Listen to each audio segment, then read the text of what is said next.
ปัญญายกธรรมเมตตานำพาสื่อสารสัจจะโยนิโสมนสิการองค์โพธิญาณประทานให้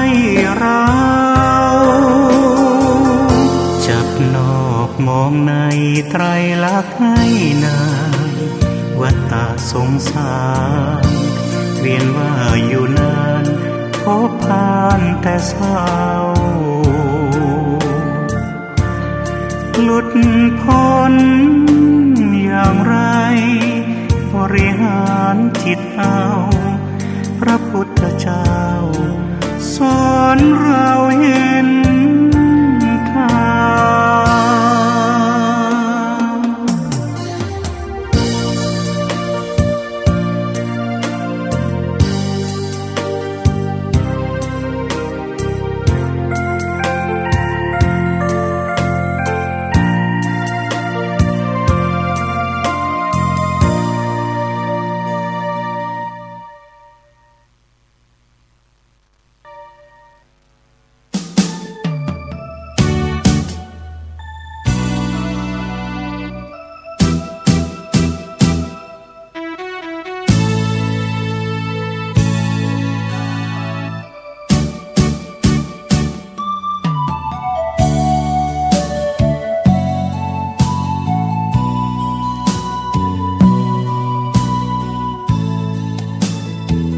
รัตนะคันตะธัมโม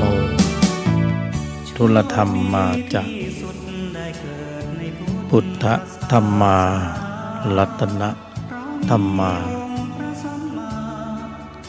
ธรรมเมตตากรุณาสาธุโธก็ขอต้อนรับสู่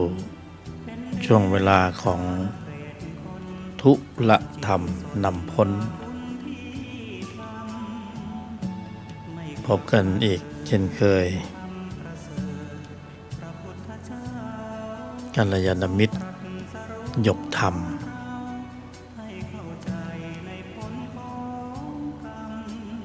ก็ขยายความในเรื่องราวของการทำความเพียรเพื่อความสมบูรณ์ถึงพร้อม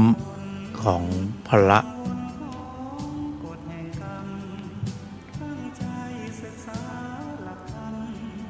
เท่าที่โอกาสจะอำนวยให้เราได้ใช้ช่วงเวลาที่เป็นเหตุเป็นปัจจัยในการปรุงในการแต่งเพื่อให้ได้ตามวัตถุประสงค์คือความสมบูรณ์ถึงพร้อมของพระเป็นสำคัญถ้าพระมีความสมบูรณ์ถึงพร้อมแล้วถ้าพระมีความสมบูรณ์ถึงพร้อมแล้วมีข้อมูลอยู่ในใจก็เรียกได้ว่า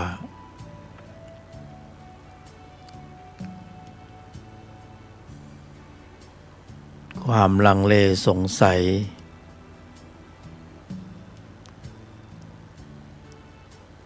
หรือภาวะของจิตต่างๆที่เรามุ่งความปรารถนาเช่นต้องการให้จิตสงบจิตเบาจิตโปร่งจิตสบายตื่นรู้สึกตัวรู้จิตเห็นจิต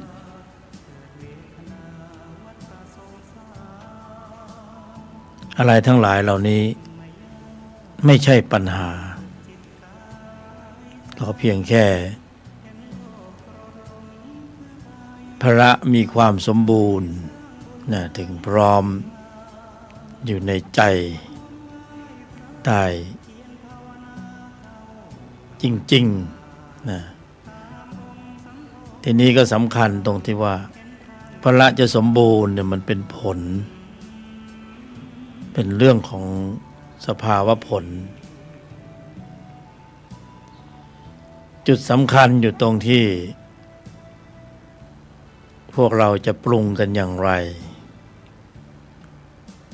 จะทำเหตุให้สมบูรณ์ถึงพร้อมกันอย่างไรนะเพื่อที่จะได้เป็นเหตุเป็นปัจจัยให้ผลนั้นปรากฏตรงนี้ก็ต้องมานั่งคุยกันเนี่ยพอสมควรเอาหลักๆนะหลักๆบทสรุปทุกการแสดงกรอบการกระทำทั้งหลายเนี่ยถ้าอยู่ในกลไกอยู่ในกรอบของอริยมรรคมีองค์8ก็เรียกว่าเป็นบทสรุปทั้งหมดเพราะการดำเนินอยู่ในธุรธรรมที่เป็นอริยมรรคมีองค์8ถือว่าเป็นเหตุนะเป็นการปรุงเหตุพอเหตุสมบูรณ์แล้วก็ได้ผลนะโดยเฉพาะพระในระดับชั้นของมรรคก็จะเป็นตนสำหรับชี้วัดตรวจสอบตรวจทานหรือตัดสินได้ว่าสิ่งที่เป็นข้อวัดปฏิบัติ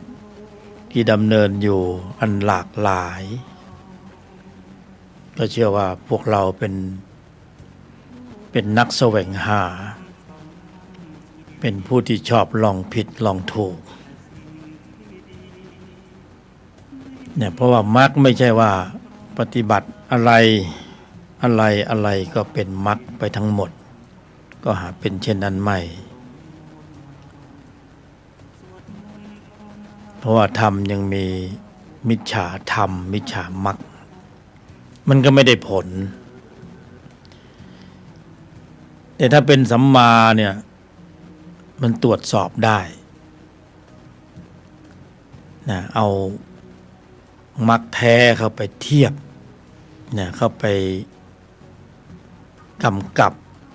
เข้าไปตรวจสอบตรวจทานก็จะอ่านออกเขียนได้สรุปได้ว่าของแท้เป็นอย่างไรของเทียมเป็นอย่างไรที่นี่สำคัญตรงที่ว่าในใจเราเนี่ยที่ฝึกมาปฏิบัติมาเนี่ยมันเป็นของแท้หรือว่าของเทียมปัญหามันอยู่ตรงนี้เวลาหลงเนี่ยมันหลงแล้วไปยาวเลยเพราะนั้นจะต้องถ้าโชคดีจริงๆอย่างที่ว่าเนี่ยนะคนพบข้อวัดปฏิบัติที่เป็นอริยมรรคมีองค์8สายตรงเป็นมรรคสมังคีจริงๆแล้วก็ถ้าได้แล้วไม่เป็นปัญหานะโดยเจตนาที่จะเอาสภาวธรรมที่เป็นมรรคที่มีจริงเป็นจริงจะเอาไปจับเอาไปตรวจสอบนะข้อวัดปฏิบัติอันหลากหลายเนี่ยโดยธรรมชาติเขาจะเป็นของเขาเองเป็นไปเองเป็นจิตข้อแต่ละข้อเนี่ยเป็นเรื่องของการควบคุมระบบแสดงออกในชีวิตประจำวันโดยทั้งสิ้น ไม่จำเพาะแค่เพียงว่าเวลาเราว่างเนี่ยเราต้องนั่งหลับตานิ่งอันนั้นก็คือแล้วแต่วัตถุประสงค์ของคนนั่งจะปรุงอะไรนะแต่ไม่ใช่ว่าคนกำหนดเจริญอริยมรรคแล้วไม่นั่งสมาธิไม่ใช่บางทีนั่งก็นั่งไว้เพื่อพิจารณานะไม่ได้มุ่งเน้นจะเอาสงบเอานิ่งอะไรหรอกพิจารณาว่าวันนี้ทั้งวันเนี่ยมีจุดกระทบผัสสะอะไรบ้างแล้วไปเจออะไรมาบ้างเนี่ยไปถูกกระทบกระทั่งกระทุ้งกระเทือนฝืนต่อความรู้สึกผลประโยชน์เรื่องราวต่างๆแล้วบุคคลเนี่ยใช้การแสดงออกอะไรไปบ้างเข้ามานั่งวิเคราะห์วิจัยพินิจพิจารณาแล้วก็ประเมินผลว่าวันนี้เป็นยังไงเนาะเสียงเข้าหูตาเห็นรูปหลุดเนี่ยการแสดงออกหลุดเนี่ยเสียหน้าเสียราคาเสียผลประโยชน์เสียความรู้สึกหลุดความคิดการกระทำคำพูดไม่สวยงามล่วงหล่นล้มเหลวเป็นกรรมนะเป็นวิบากเป็นเหตุแห่งทุกข์เป็นเรื่องเป็นราวที่ต้องมาขัดแย้งนะแย่งชิงต่อสู้ห้ำหั่นฟ้องร้องคดีความมันพลาดตรงไหนมันเหตุมันมาจากตรงไหนมันเริ่มอย่างไรดำเนินไปอย่างไรทำไมเราต้องแสดงออกแบบนั้นทำไมเราถึงฉุนเฉียวเกลี้ยวกล่อมขาดความเมตตาเอาจริงเอาจังเอาเป็นเอาตายบาท2 บาทก็ไม่ได้แล้วก็แสดงออกก็ล้วนแล้วแต่เป็นการปรุงเหตุทั้งนั้นเลยเราก็มาวิเคราะห์วิจัยมานั่งพิจารณาบางทีมันยังไม่สายเกินไปก็พิจารณาแต่บางคนมานั่งพิจารณามันสายเกินไปเสียแล้วมาคิดได้ตอนหลังกูไม่น่าทำอย่างนี้เลยกูไม่น่าคิดแบบนี้เลยกูไม่น่าทำแบบนี้พูดแบบนี้มาคิดได้ตอนหลังเนี่ยมันก็เป็นเรื่องเศร้าเพราะฉะนั้นในแต่ละวันนี่เรามาประเมินผลบางทีเราต้องการให้จิตสงบก็ได้แล้วก็บริกรรมภาวนาที่เป็นสมถะนะให้จิตวิตกวิจารปีติสุขสงบเย็นนิ่งสักพักหนึ่งก็เป็นการพักใจเพราะมันเหน็ดเหนื่อยมันรับข้อมูลในแต่ละวันมาเยอะมันก็ต้องการพักผ่อนบ้างนะก็เข้าไปพักในฌานสบายนะบางทีก็หยิบขึ้นมาพิจารณาว่าประเมินผลเสร็จก็สรุปแล้วว่าวันนี้การแสดงออกเป็นบวกเป็นลบไม่เข้าท่าหรือบางทีใดแล้วเข้าท่าแล้วพรุ่งนี้ก็กำหนดนโยบายใหม่ประเมินผลเสร็จก็กำหนดนโยบายวันต่อไปมันจะต้องดีกว่าเมื่อวานเราก็กำหนดควบคุมระบบแสดงออกนะใช้ความตื่นรู้แล้วก็องค์บริกรรมภาวนาเนี่ยภาวนาอริยมรรคมีองค์8ภาวนาอริยสัจ4ภาวนาโพธิปักขิยธรรม37อยู่ในประโยคอยู่ในกรอบอยู่ในองค์คำบริกรรมภาวนาไม่เฉพาะภาวนาแบบสมถะนะภาวนาหนีสัมผัสเป็นสมถะแต่ภาวนาควบคุมการแสดงออกพร้อมเผชิญกับสัมผัสพร้อมเผชิญกับสัมผัสไม่ได้หนีพร้อมเผชิญอันนี้เป็นภาวนาแบบเทคนิคใหม่เป็นเทคนิคของผู้ปฏิบัติธรรมท่านหนึ่งแบ่งปันให้พวกเรา เอาไปใช้เอาไปลองดูเอาไปทำดูนะไอ้ที่เคยเจริญอบรมศึกษาปฏิบัติมาเก่าก่อนดั้งเดิมไม่ต้องไปวางไม่ต้องไปทิ้งนะแล้วแต่ท่านแต่จะหยิบเนี่ยเอาภาวนาในชั้นนี้ไปปรุงก็ได้ไม่ใช่เรื่องยากเนี่ยภาวนาคือในแต่ละวันบางทีมันนั่งเนี่ยพิจารณาเรื่องราวแล้วก็ประเมินผลกำหนดนโยบายก็ซ้อมทำการปรุงเนี่ยภาวนาอริยมรรคมีองค์ 8เตรียมพร้อมสำหรับวันต่อไป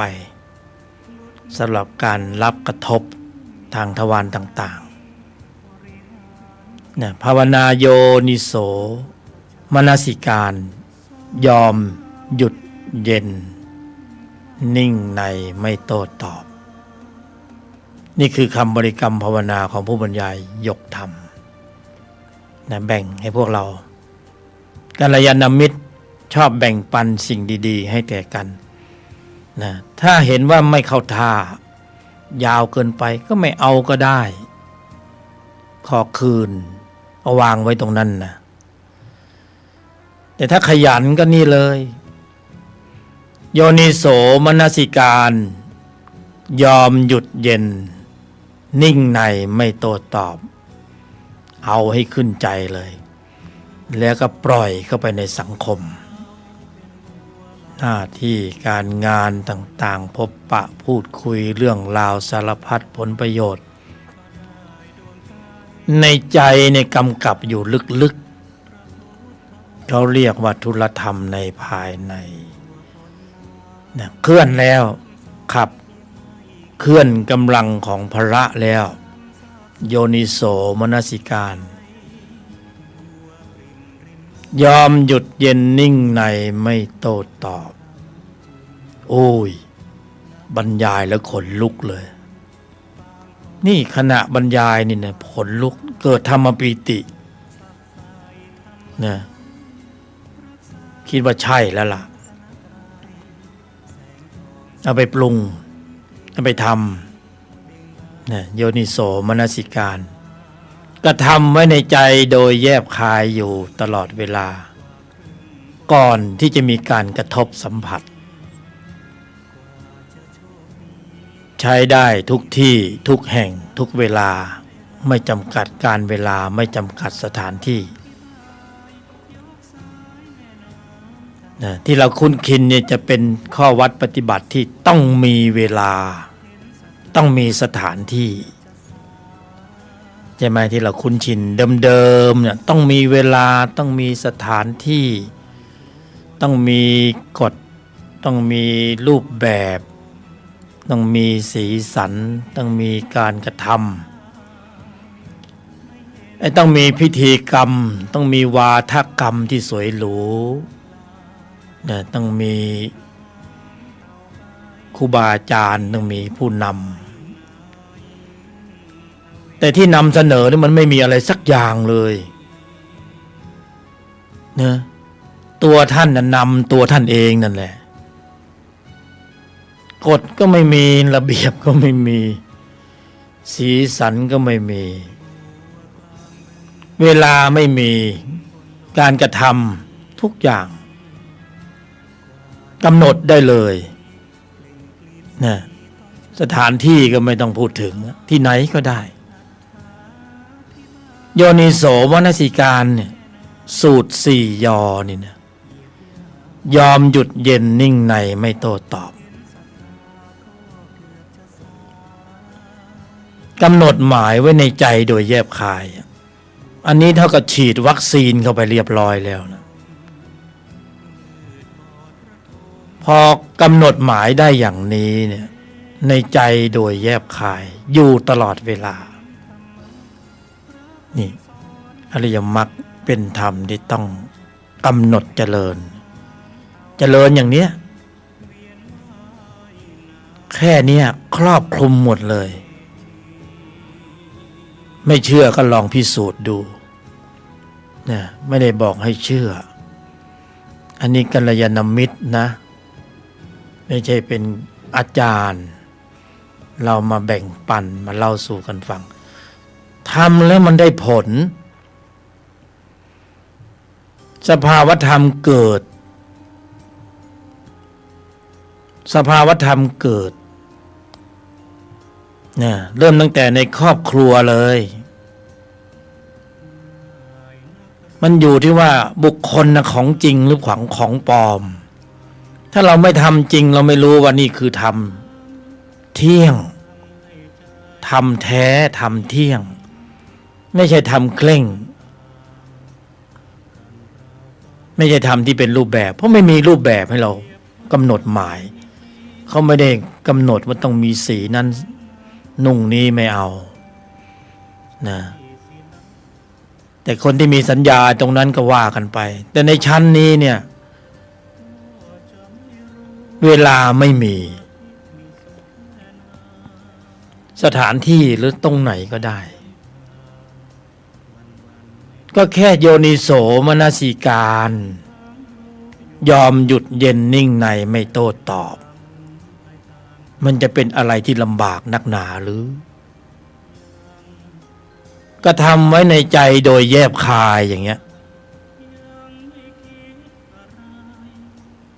ให้ได้สภาวะปรุงให้ได้ในแต่ละวันแต่ละเวลาแต่ละสถานการณ์เก็บชั่วโมงธรรมในครอบครัวสามีภรรยามักจะพูดไม่ค่อยเพราะไม่เข้าหูนะเมื่อไม่เข้าหูไปเข้าอะไรก็ไม่รู้บุคคลก็ตั้งเลยโยนิโสมนสิการยอมหยุดเย็นนิ่งในไม่โต้ตอบนะถ้าไม่ถึงขนาดยอมหยุดเย็นก็เอาข้อเดียวข้อสุดท้ายนั่นแหละกำหนดเจริญภาวนาอริยมรรคมีองค์8นิ่งในไม่โต้ตอบอยู่ในนั้นหมดเลยก็ไม่เข้าใจว่าทำไมมหัศจรรย์แบบนี้คำสั้นๆแค่5 พยางค์1 ประโยคนิ่งในไม่โต้ตอบมันก้าวผ่านปัญหาไม่รู้กี่ร้อยกี่พันปัญหามาแล้วนี่ตะวันก่อนนี่ก็เดี๋ยวพาดพิงถึงเรื่องกรรมของคนอื่นบ้างนะกำนันที่นครปฐมถ้าฝึกปฏิบัตินี้ไว้ก่อนเนี่ยนิ่งในไม่โต้ตอบเนี่ยจบแล้วปัญหาจบชีวิตก็ไม่ต้องจบด้วยนิ่งในไม่โต้ตอบประโยคเดียวโอ้โหยากเย็นแสนเข็ญที่ไหนเล่าให้ได้สภาวะแล้วค่อยไปเทียบเคียงเข้าไปในบัญญัติทีละข้อเริ่มตั้งแต่สัมมาทิฏฐิเลยยกสภาวะเข้าไปขนลุกเลยเกิดธรรมปีติเลยสภาวะฌานเกิดแล้วนี่คือสมถะและวิปัสสนาเชิงปฏิบัติการจริงในชีวิตประจำวัน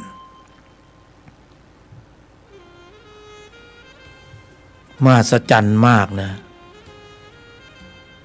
ถึงว่าที่มนุษย์มีระยะเวลาอายุที่สั้นแต่ถ้าเข้าถูกต้องถูกส่วนตรงตามความเป็นจริงแล้วเนี่ยเร็วแรงทะลุมิติก้าวข้ามภพภูมิต่างๆไปโลกุตระเลยกว่าที่จะมีคนเอาเรื่องเหล่านี้มาบอกพวกเราเนี่ยมันง่ายเสียที่ไหนล่ะมันไม่ใช่อยู่ลอยมา เพราะนั้นคนฟังวันนี้โชคดีมากเลยเรียกว่ามหาบุญมหากุศลแล้วเอาไปปฏิบัติเอาไปทำนี่นะ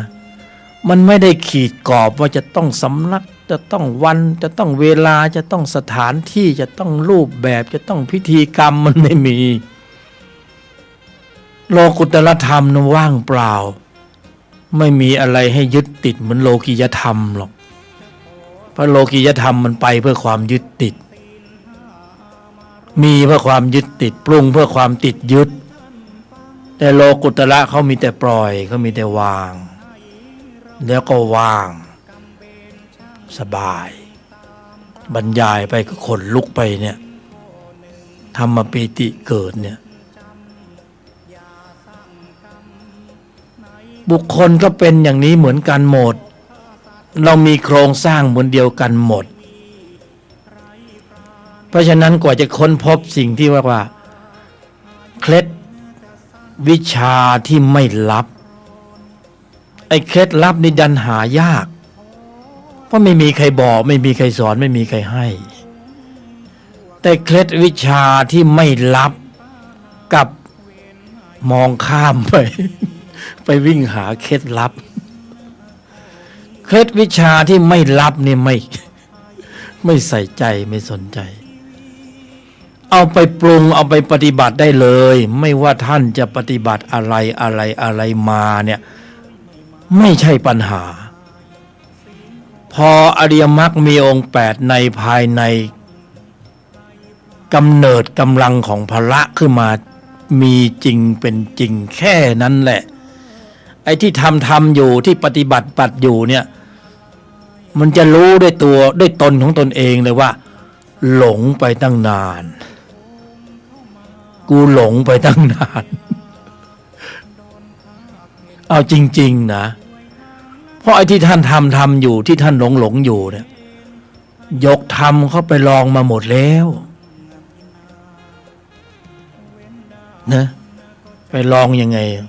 ก็อ่านฟังเทียบเคียงปฏิบัติของเราก็ต้องลองผิดลองถูกของเราด้วยเหมือนกันไม่ใช่ว่านะอยู่ๆมันพูดลอยๆอย่างนี้ได้ยังไงมันต้องมีนะเวลาบรรยายนี่เขาไม่ต้องมีปักกระตืน บรรยายสดมันออกมาจากข้างในกี่ชั่วโมงก็บรรยายได้นะออกมาจากข้างในยิ่งถ้ามีคนถามนะโอ้ยไปทั้งวันทั้งคืนเลยสภาวะถึงตรงนั้นเนี่ยองค์ภูมิความรู้เนี่ยโอ้โหเป็นคลังนะเป็นคลังแต่เราอย่าไปตรงนั้นเลยเราเอาให้มันแคบเอาเล็กๆแค่นี้แหละนะมาแบ่งปันให้พวกเราเพราะเวลาของอายุสังขารมันเหลือกันไม่มากแล้วนะเดี๋ยวก็จะเดินทางกันแล้วสังขารหมดวาระถ้าไม่บรรยายวันนี้ไม่พูดวันนี้น่าจะให้พูดวันไหนพรุ่งนี้ไม่รู้ว่าจะเจอกันหรือเปล่าอะไรมันแน่นอนมันไม่มีอะไรแน่นอนสักอย่างนะนี่เพราะฉะนั้นเอาไปปรุงเลยมันไม่มีอะไรซับซ้อนมีแค่โยนิโสมนสิการนิ่งในไม่โต้ตอบ ถ้าอยู่ในสถานการณ์ที่คับขันบีบคั้นกดดันก็เอายอมหยุดเย็นใส่เข้าไปแล้วก็นิ่งในไม่โต้ตอบกระทำไว้ในใจโดยแยบคายให้ได้ให้มีให้เป็นให้จริงแล้วผ่านสถานการณ์ตรงนั้นไปได้สภาวธรรมเกิดนะจะผ่านได้อย่างไรแสดงว่าโยนิโสมนสิการเนี่ยเป็นเหตุในการปรุงพอปรุงเหตุนะอะไรเคลื่อนกำลังออกมาควบคุมสถานการณ์ของใจในภายในอะไรที่เป็นผลแล้วเคลื่อนกำลังออกมาควบคุมสถานการณ์ของใจ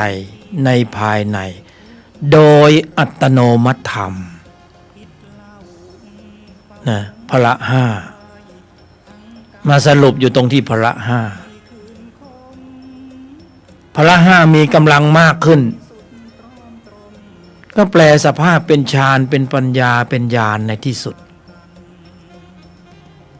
สายตรงเลยทีนี้ไม่อ้อมค้อมนะไอ้ที่อยู่ในซอกในซอยไปอ่านเขาได้หมดอ่ะ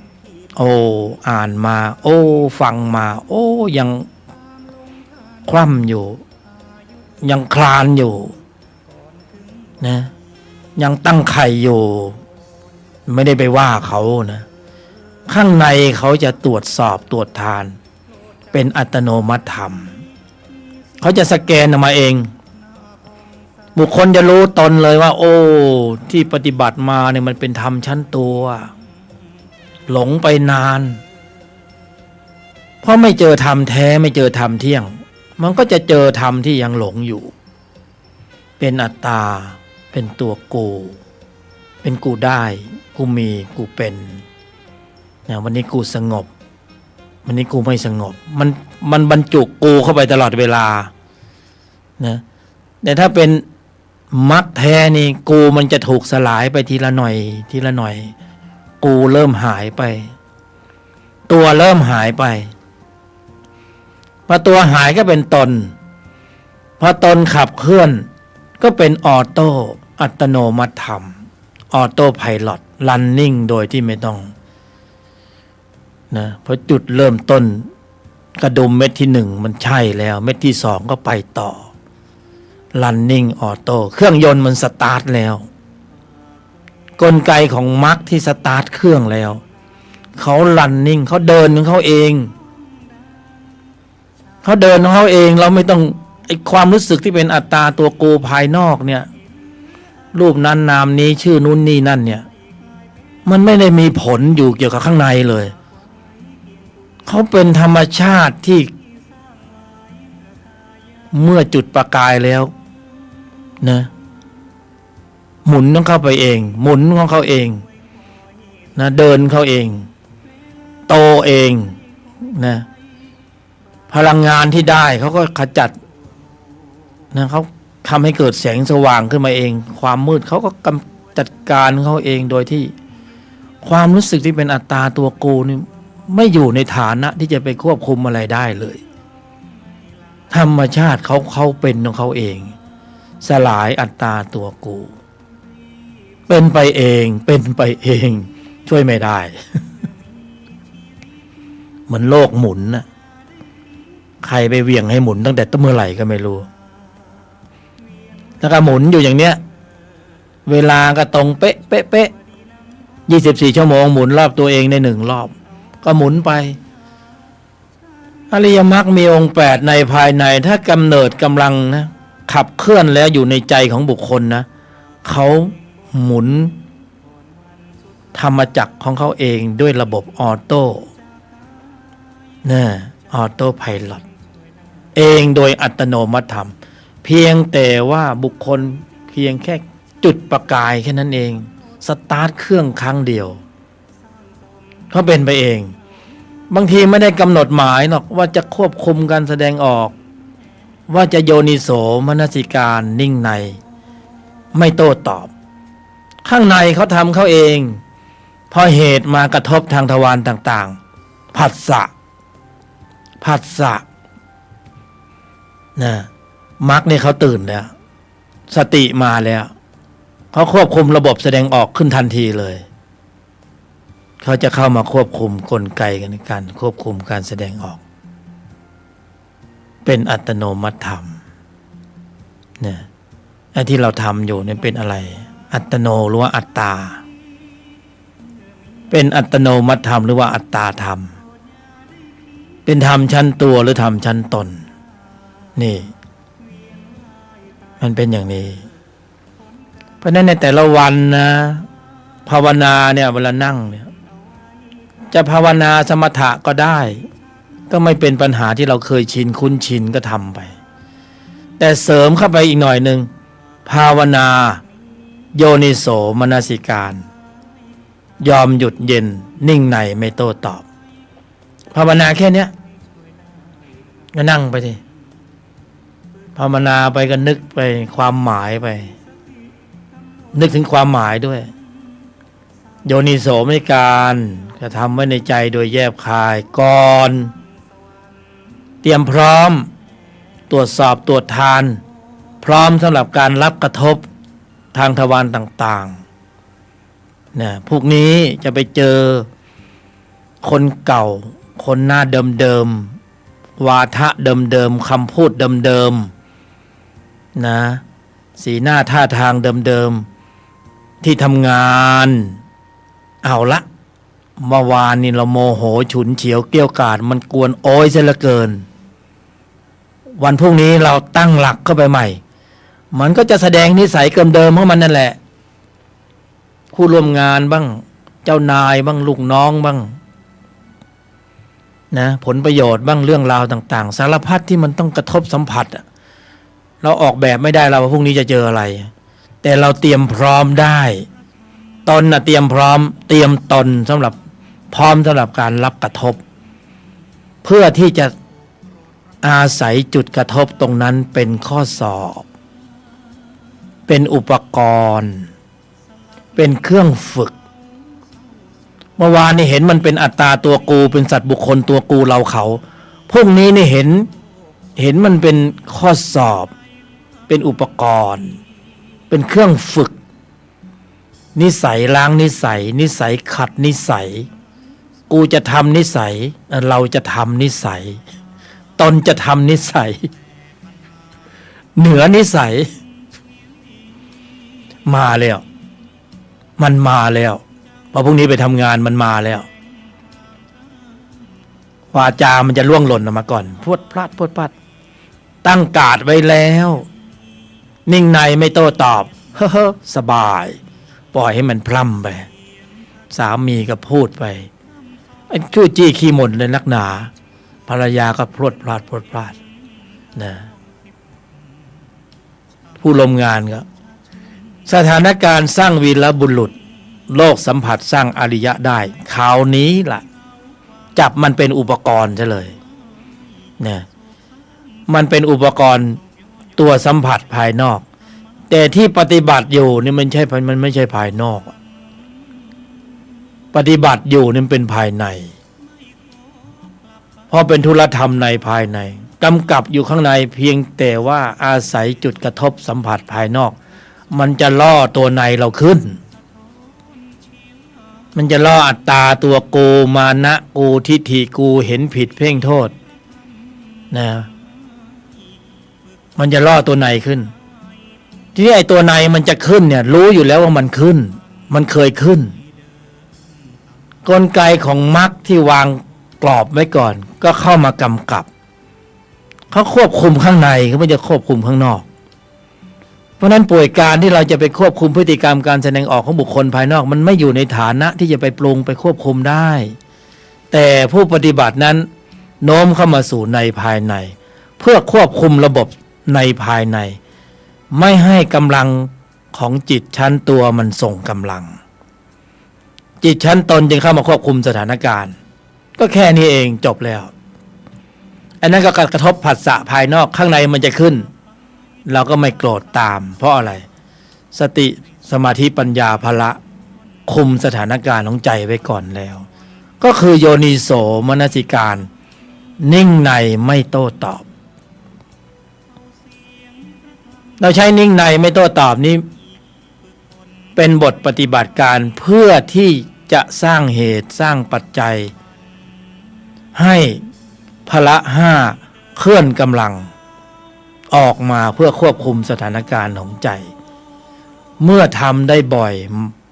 มากครั้งเนืองจนเป็นนิสัยเขาจะเป็นอัตโนมัติธรรมเป็นธุรธรรมในภายในเป็นการปรุงกำลังจิตที่มีองค์ประกอบด้วยกุศลในระดับชั้นของมรรคในภายใน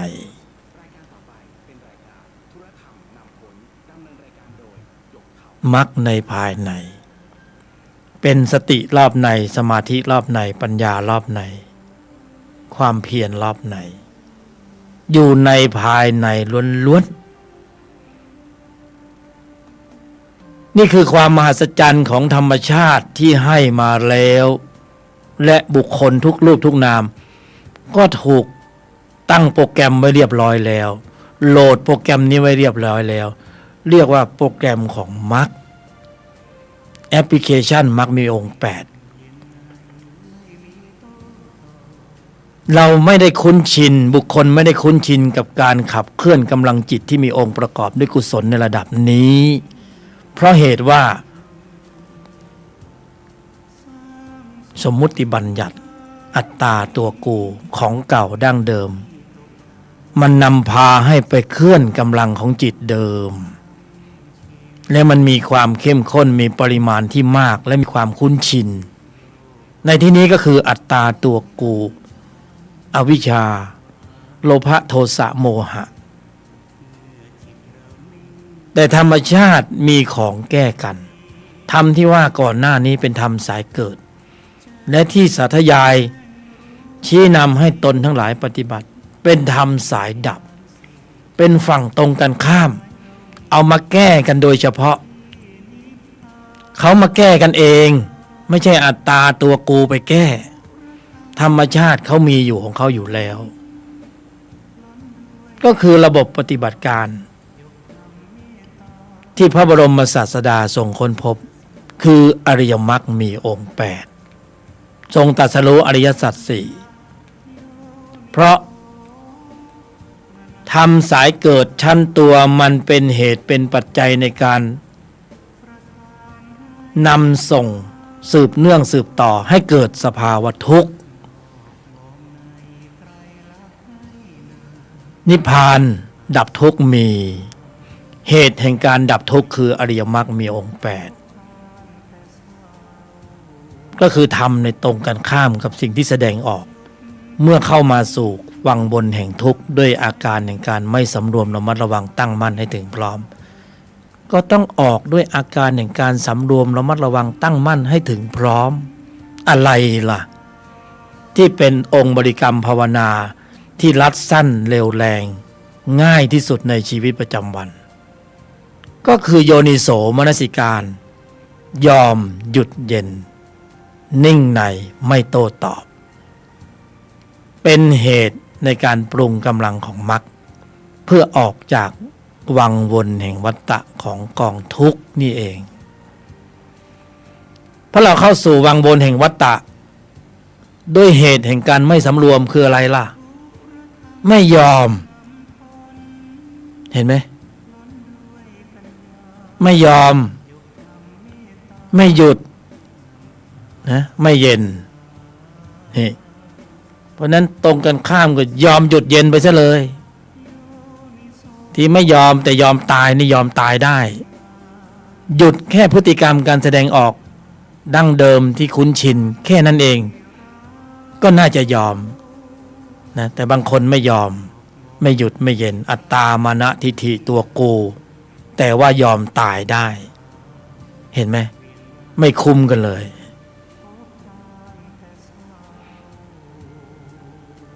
เพราะนั้นจะบรรยายไปไกลขนาดไหนมันก็ไม่เกิดประโยชน์หรอกทำใดก็ไร้ค่าถ้าไม่ทำโอกาสในการปรุงมีอยู่ทุกที่ทุกแห่งทุกเวลาเพราะอริยมรรคมีองค์8ดีมากสำหรับการปรุงในยุคสมัยที่มีการกระทบสัมผัสสมถะหรือปรุงฌานดีมากในยุคสมัยที่ไม่มีการกระทบสัมผัสแต่อริยมรรคมีองค์8ต้องอาศัยจุดกระทบจุดสัมผัสเพราะกระทบแล้วสัมผัสแล้วถึงจะล่อตัวในออกมาใช่ไหมเพราะไอ้ตัวในมันออกมานี่แหละจึงจะมีการฟื้นกำลังของพละเข้าไปสู้กับมันแต่นี่ตัวในเราไม่ให้ออกเราไปกดมันไว้แต่ไปบดมันไว้ไปบังมันไว้มันก็ยังอยู่ข้างในอนุสัยอาสวะสังโยชน์แต่พอกระทบสัมผัสตัวในมันออกมาให้มันออกมาเราจะได้รู้ตนจะได้วัดกำลังว่าโอพละระดับนี้ไอตัวในแบบนี้มันจะสู้ได้แต่ถ้าไอตัวในมาแบบนี้พละระดับนี้ยังสู้ไม่ได้แน่เพราะพละระดับของพื้นๆนะสู้ไม่ได้นะพละระดับของสมถะถึงสู้ไม่ได้จึงต้องใช้พละระดับของอริยมรรคมีองค์8นะอีกระดับหนึ่งเข้าไปสู้กันพอกระทบสัมผัสไอ้ตัวในมันขึ้นพละเข้าไปกำกับเอาอยู่ใช่ไหมเพ ราะฉะนั้นนี่โลกสัมผัสสถานการณ์สร้างวีรบุรุษโลกสัมผัสสร้างอริยะได้ก็ตรงนี้แหละเพราะล่อตัวในมันออกมาเรารู้แล้วว่าอุณหภูมิของมันขนาดนี้เราก็ต้องทำเพิ่มกำลังของพละเข้าไประดับนี้พละที่เราฝึกอยู่ทุกวันเนี่ยมันมวยคนละเบอร์มันสู้ไม่ได้นะเพราะนั้นเราต้องเพิ่มกำลังของพละที่ฝึกด้วยการอาศัยการหลบการกระทบสัมผัสก็ได้พละระดับหนึ่งแต่พละที่ฝึกในสถานการณ์ที่มีการกระทบสัมผัสก็อีกระดับหนึ่งพละที่ว่านี่คือพละระดับของอริยมรรคมีองค์8เป็นทั้งบูเป็นทั้งบุญนะเป็นทั้งบูเป็นทั้งบุญเป็นธรรมะปฏิบัติการเชิงลุกธรรมะปฏิบัติการเชิงลุกในภายในฟื้นให้กำลังของพละมีกำลังมากขึ้นด้วยการฝึกอาศัยจุดกระทบสัมผัสในชีวิตประจำวันโอ้แล้วจะแข็งแกร่งแข็งแรงแหลมคมเท่าทันรอบรู้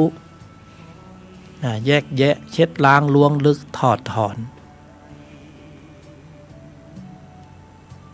คือไว้วางใจได้เชื่อมั่นได้ว่าเอาอยู่แต่ถ้าไม่ฝึกมาก่อนมันก็จบเลยหรือฝึกสมถะมาอย่างเงี้ยพอเสียผลประโยชน์แค่นั้นแหละไม่เคยโดนกระทบสัมผัสไงมาเจอเข้าให้ก็กำลังของพละต้านไม่อยู่พอฝึกไปฝึกมาอัตตาตัวกูมันแก่กล้ามากขึ้นมันต้องฝึกทำที่ลดอัตตาตัวกูอะไรล่ะก็ต้องเข้าสู่กระบวนการนี่แหละสิ่งที่พระบรมศาสดาทรงค้นพบอริยมรรคเป็นธรรมที่ต้องกำหนดเจริญหลายรูปหลายนามเห็นว่าโอ้โหมรรคมีตั้ง8ข้อนะโพธิปักขิยธรรม37โอ้โหก็เลยกลัวเลยแล้วจะปฏิบัติยังไงให้สรุปรวมสั้นๆอยู่ในประโยคเดียวในกรอบเดียวเราก็เข้าใจว่ามรรค8ข้อแล้วก็คงทำทีละข้อแล้วมั้งเราก็ไปแยกเป็นข้อเป็นข้อนะพอไปถึงข้อที่สัมมาสมาธิเราก็เข้าใจว่านั่งหลับตาอย่างเดียวคือสัมมาสมาธิ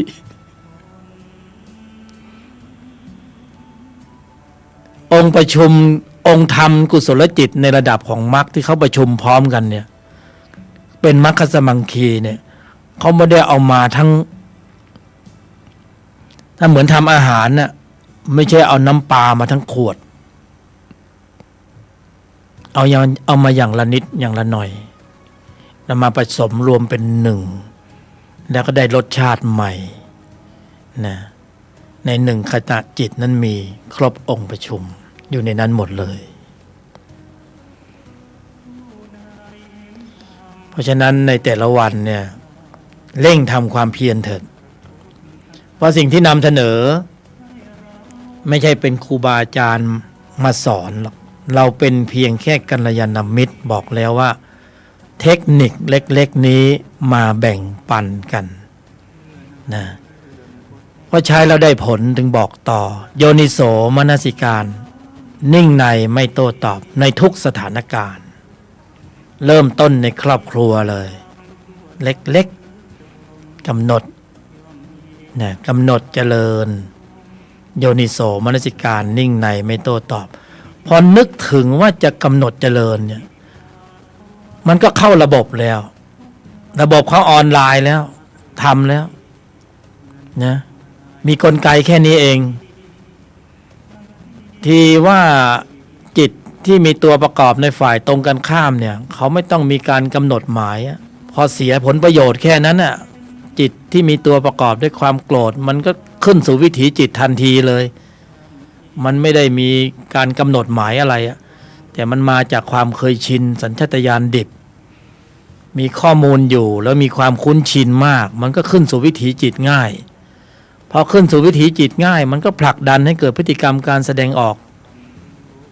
ง่าย นะการแสดงออกก็ล้มเหลวขึ้นมาทันทีแต่ในชั้นนี้นี่ต้องเข้าสู่กระบวนการเพราะจิตไม่ได้คุ้นชินกับข้อวัดปฏิบัติเหล่านี้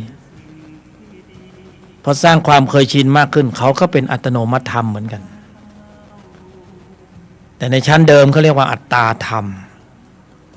ไม่ใช่อัตโนมัติธรรมเพราะมันปรุงบ่อยทำบ่อยมันก็ยังมีอัตตามากขึ้นจิตมันจะเล็กขอดข้อมูลจะจำข้อมูลของมันได้ตลอดผัสสะแล้วมันก็จะโกรธเป็นอัตตาตัวกูอัตตาตัวกูมันก็จะแก่กล้าปริมาณความเข้มข้นของมันก็จะมากขึ้นตามลำดับนี่เราฝึกในสิ่งที่ตรงกันข้ามเพื่อที่จะได้ลดทอนนะไม่ได้ต้องการที่จะไปหักล้างฝ่ายตรงข้ามเขาโดยตรงแต่ธรรมชาติของแสงสว่างเนี่ยเมื่อเหตุปัจจัยของแสงสว่างมีเราไม่ได้ไปสั่งแสงสว่างนี่ว่าจงไปทำลายความมืดเราไม่ได้ไปสั่งจิตที่เป็นฌานปัญญาญาณในระดับชั้นของมรรคว่าจงไปทำลายวัฏจักรจิตไม่ใช่นะเขาจัดการกันเองอัตโนมัติธรรมมีหน้าที่ในการจัดการอัตตาธรรมเองโดยอัตโนมัตินะอัตโนมัติธรรมอัตโนมัติธรรมจะต้องเป็นอริยมรรคมีองค์8ถึงจะเข้าสู่กระบวนการของอัตโนมัติธรรมเพื่อที่อัตโนมัติธรรมที่มีกำลังมีพละที่มีกำลังเหนือกว่าย่อมมีอำนาจการเหนืออัตตาธรรมเมื่อมีอำนาจการเหนือกว่าอัตตาธรรมอัตตาธรรมมันจึงไม่มีกำลังที่จะขึ้นสู่วิถีจิตเมื่อขึ้นสู่วิถีจิตไม่ได้มันก็ชี้นำการแสดงออกไม่ได้เมื่อชี้นำการแสดงออกไม่ได้การกระทำกรรมที่เป็นอกุศลก็เกิดไม่ได้ก็เป็นศีลเป็นสมาธิเป็นปัญญานี่เมื่อชี้นำการแสดงออกไม่ได้เหตุปัจจัยของการเกิดในอบายภูมิก็เกิดไม่ได้ไม่มีข้อมูลแต่ตอนนี้เราส่องเข้าไปในใจของเราเนี่ยโอ้โหข้อมูลในการเกิดในอบายภูมินี่เราเพียบเลยเพราะฉะนั้นไม่ใช่ปัญหาเราจะไปนรกก็ไม่ใช่ปัญหาเราจะไปเปรตก็ไม่ใช่ปัญหาเพราะอะไรมันไปตามข้อมูลมันยังไม่สงบระงับเราจะทำยังไงเราก็ต้องสร้างข้อมูลเราต้องสร้างข้อมูลอีกระดับชั้นหนึ่งขึ้นมานี่ธรรมชาติเขาให้มาแล้วเพียงแค่ปรุงเหตุปรุงปัจจัยให้ปรากฏแค่นั้นเองนี่มีแค่นั้นเองไม่มีอะไรมากเพราะนั้นกรอบให้แคบลงเล็กๆนะสถานการณ์สร้างวีรบุรุษโยนิโสมนสิการนิ่งในไม่โต้ตอบก่อนที่จะมีการกระทบสัมผัสทางทวารต่างๆเอาไปภาวนานะไม่ได้บอกให้เชื่อเพียงแต่ว่ามาแบ่งปันกันเท่านั้นเองท่านจะปฏิบัติอะไรอยู่ไม่ใช่ปัญหานะปัญหามันอยู่ตรงที่ว่าถ้ากำลังขับเคลื่อนของมรรคในภายในปรากฏเกิดขึ้นจริงแล้วเนี่ยถ้ามีจริงเป็นจริงแล้วเนี่ยพฤติกรรมของท่านจะเปลี่ยนไปเองโดยอัตโนมัติธรรมข้อวัดปฏิบัติดั้งเดิมที่ท่านเคยทำเคยเป็นอยู่เนี่ยมันจะอ่อนลงไปเปลี่ยนพฤติกรรมไปเองรู้แล้วเนี่ยมันก็ไม่หลงทาง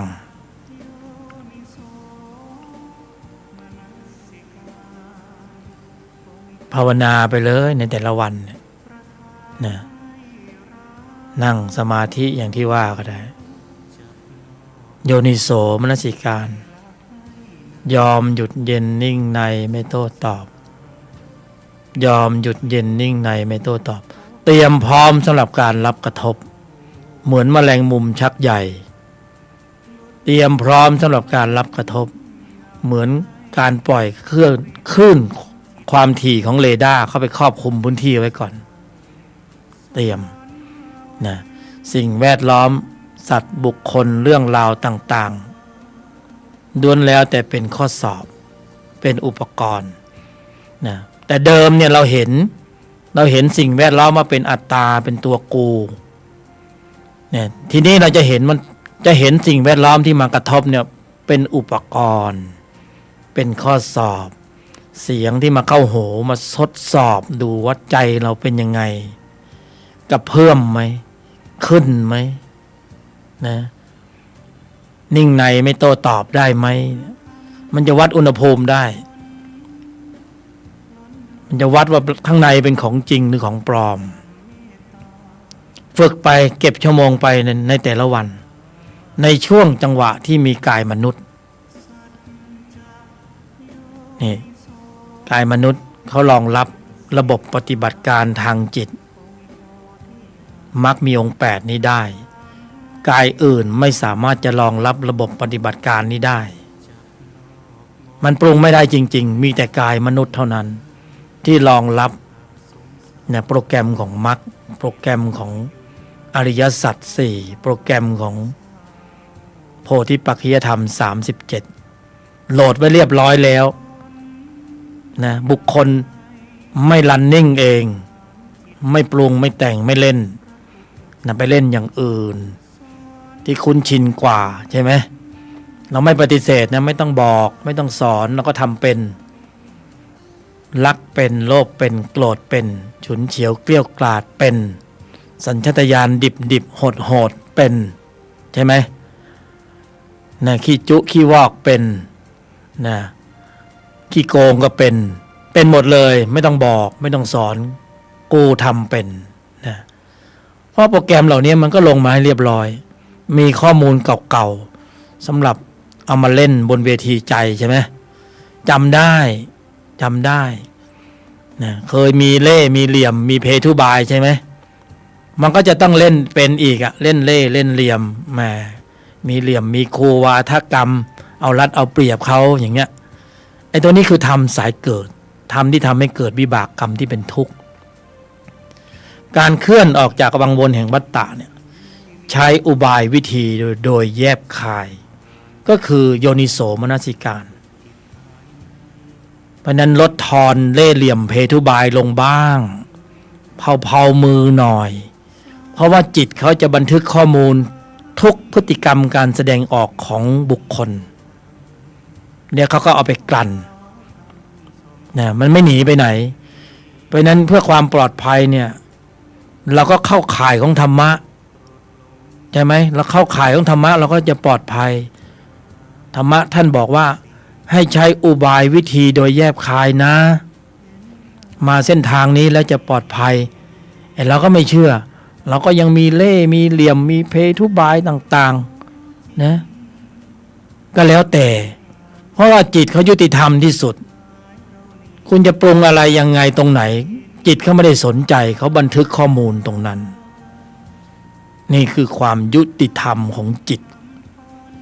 นะจิตนิสากลเขาเป็นอย่างนี้เขาเป็นธรรมชาติที่เป็นอย่างเนี้ยเขาเป็นอยู่อย่างนี้นี่แล้วก็มีระบบลดทอนระบบแก้ไขระบบผ่อนคลายระบบให้หลุดออกจากวังวนแห่งวัฏฏะเดิมใช่ไหมออกจากเกมปิดเกมไม่เล่นด้วยแล้วก็คือสิ่งที่พระบรมศาสดาทรงค้นพบคือพระองค์ตรัสรู้อริยสัจสี่นะที่สุดท้ายก็คือมรรคทางปฏิบัติเพื่อออกจากวังวนแห่งเกมนรกเกมเปรตเกมอสุรกายเกมสัตว์เดรัจฉานนะเล่นกันคุ้นชินเป็นทุกคนทุกรูปทุกนามใช่ไหมแต่คนที่เขาปรารภความเพียรเขาว่าโอ้ยสมบุมันไม่ไหวนะแบบนี้เราออกจากเกมดีกว่ากูไม่เล่นด้วยแล้วนะมันเล่นขี้โกงเล่นขี้โลภเล่นอย่างนี้เราไม่อยากเล่นด้วยเราไม่ต้องการจะเจอพวกมนุษย์ที่มันเล่นแบบนี้ใช่ไหมเราออกจากเกมดีกว่าแล้วก็ไปหาพระพุทธเจ้าพระองค์ตรัสรู้ว่าอริยมรรคมีองค์8เนี่ยเป็นธรรมต้องกำหนดเจริญนะใช้โยนิโสมนสิการ ควบคุมระบบแสดงออก เพื่อเคลื่อนออกจากวังวนแห่งวัฏฏะตรงนั้นเพราะเราต้องการจะปิดเกมแล้วไม่เล่นแล้วไงมันไม่สนุกนะมันมีแต่ทุกข์ไงเราก็จะออกจากเกมนะออกตรงไหนล่ะช่วงระยะเวลาตรงไหนที่จะออกจากเกมนี้ได้ล่ะเราไปเกิดในนรกแล้วก็ออกไม่ได้เป็นเปรตแล้วก็ออกไม่ได้อยู่ในสวรรค์แล้วก็เพลินมีความสุขสนุกดีแล้วจะออกทำไมมันเพลินดีอยู่แล้วไงเกิดเป็นมนุษย์มันก็ดิบสุกครึ่งกลางบ้าบอนะเกิดเป็นพรหมทั้งก็ยาวนานมันมีช่องออกช่องเดียวตอนที่ต้องมาเกิดเป็นมนุษย์นี่เองเพราะไม่มีช่องอื่นช่วงจังหวะที่เกิดเป็นมนุษย์แล้วมีกายสังขารเป็นมนุษย์เท่านั้นที่จะกำหนดเจริญซึ่งอริยมรรคมีองค์8ได้ตรงนี้เป็นช่องออกจากวัฏสงสารของสรรพสัตว์เพราะนั้นกว่าที่เราจะมาเกิดเป็นมนุษย์เนี่ยแล้วเรายังไม่รู้เลยว่าเราสามารถปิดเกมได้นะตอนที่มีกายสังขารเป็นมนุษย์เนี่ยต้องออกตอนนี้ถ้าไม่ออกช่วงนี้จะออกช่วงไหนเดี๋ยวข้อมูลใจที่มีอยู่เนี่ยมันส่งไปเกิดในนรกโอ้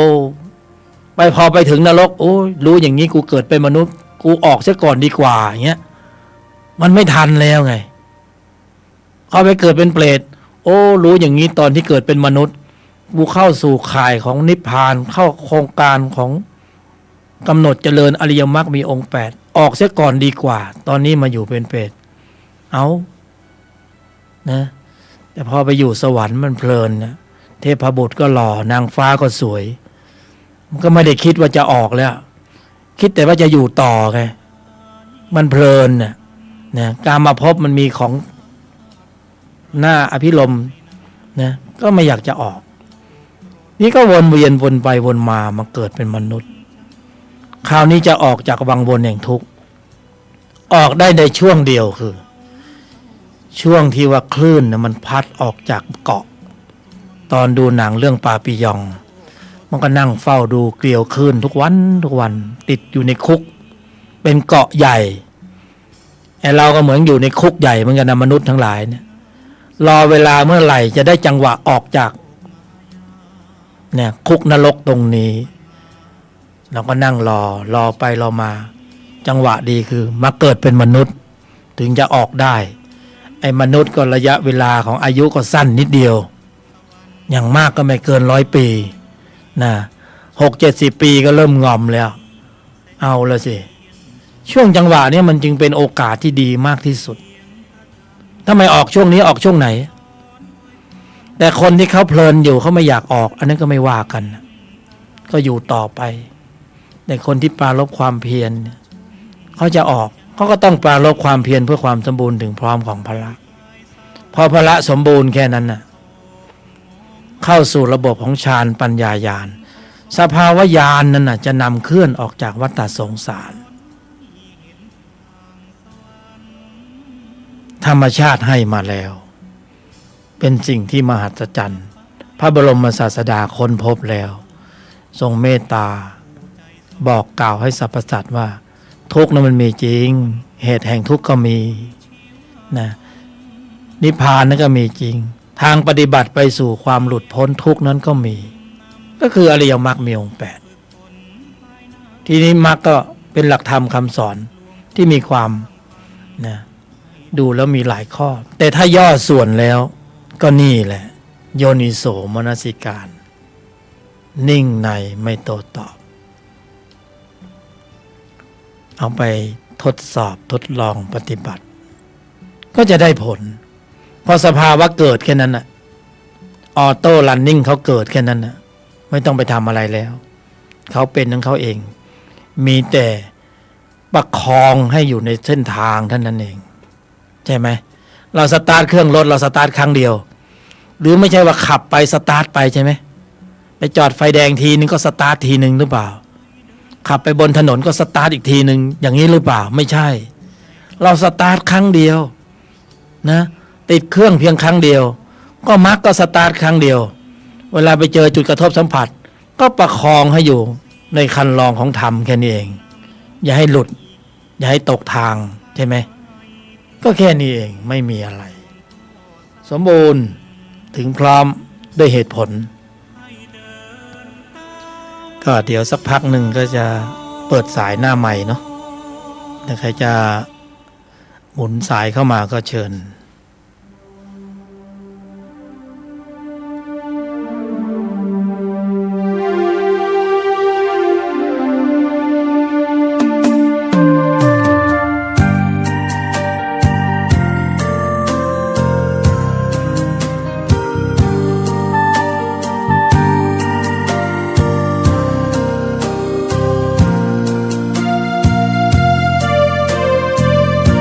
หยุดนิ่งเย็นในไม่มีโต้ตอบสอบผ่านสบายฝึกจิตภายในได้มักคงธรรมสร้างสมบารมีมิให้ตกต่ำสภาวะธรรมสองนำชีวิตหยุดโลภโกรธหลงปลงอนิจจังวางลงทุกสิ่งเมื่อจิตเรานิ่งเห็นธรรมทันทีแจ่มแจ้งรู้จริงพร้อมวิหารสี่จุดหมายเรามีอยู่ที่นิพพานท่านผู้ฟังกำลังอยู่ในรายการธุลธรรมนำพ้นโดยกัลยาณมิตรยกธรรมก็แบ่งปันเทคนิคในการปฏิบัติธรรมในชีวิตประจำวัน053-226-058ในรายการธุลธรรมนำพ้นคำถามทางธรรมะสภาวะนักปฏิบัตินะ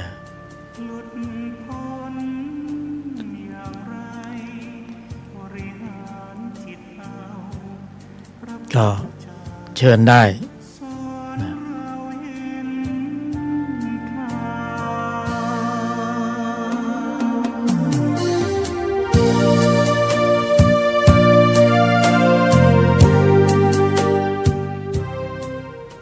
053-226-058นะหน้าไมค์เลย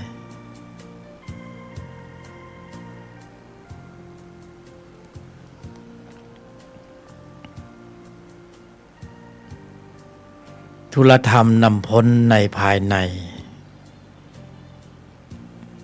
อยู่ข้างในนะข้างในลึกๆใครไม่รู้ว่า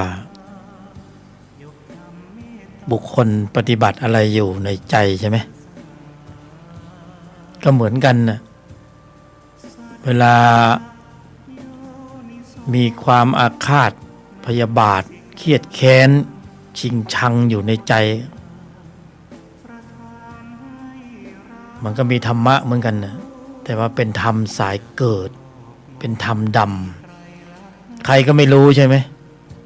เราก็ไม่รู้เหมือนกันนะใครคิดอะไรอยู่ธุลธรรมนำพ้นในภายในก็ลำดับดำเนินเจริญได้โดยอุบายที่เป็นเหตุสร้างเหตุแล้วให้ทำภายในเขาเคลื่อนกำลังของเขาเป็นธรรมชาติก็มีอยู่แล้วเนี่ยแต่มีเหตุมีปัจจัยให้เกิดก็เกิด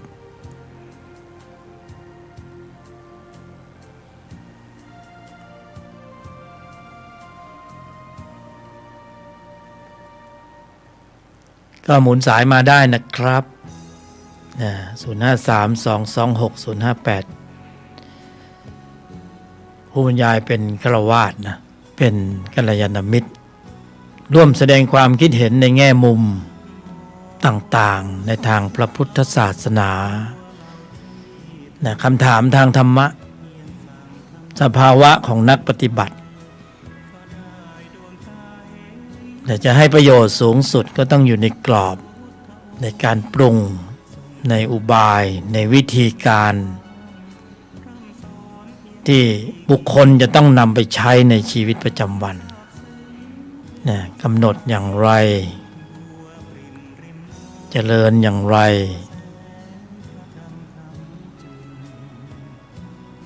ในชั้นนี้ของที่นำเสนอเนี่ยไม่ได้ซับซ้อนไม่ได้มีกฎระเบียบรูปแบบสีสันพิธีกรรมวาทกรรมอะไรให้วุ่นวายแค่กำหนดหมายก็เข้าระบบแล้ว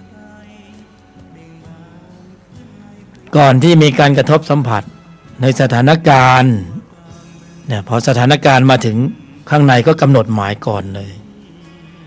โยนิโสพร้อมสำหรับการนิ่งในไม่โต้ตอบเพื่อที่จะฝึกพละไม่ได้จะเอาชนะใครหรอกจะฝึกพละให้ใจนั้นมีกำลังฝึกพละเพราะบทสรุปอยู่ตรงที่พละนะถ้าพละสมบูรณ์ถึงพร้อมเราก็จะไม่เพี้ยนพละสมบูรณ์มากขึ้นความเพี้ยนก็จะค่อยๆลดลงตามลำดับลดลงเขาจะลดของเขาเองนะความรู้สึกจะบอกเองในภายหลังเขาลดของเขาเองเขาเป็นอัตโนมัติธรรมเป็นธรรมชาติพอถึงจุดหนึ่งเขาจะบอกเองว่าธรรมทั้งปวงเป็นอนัตตาไม่ต้องไปท่องจำเป็นนกแก้วนกขุนทองหรอกถ้าพละสมบูรณ์ถึงพร้อมด้วยเหตุแห่งมรรค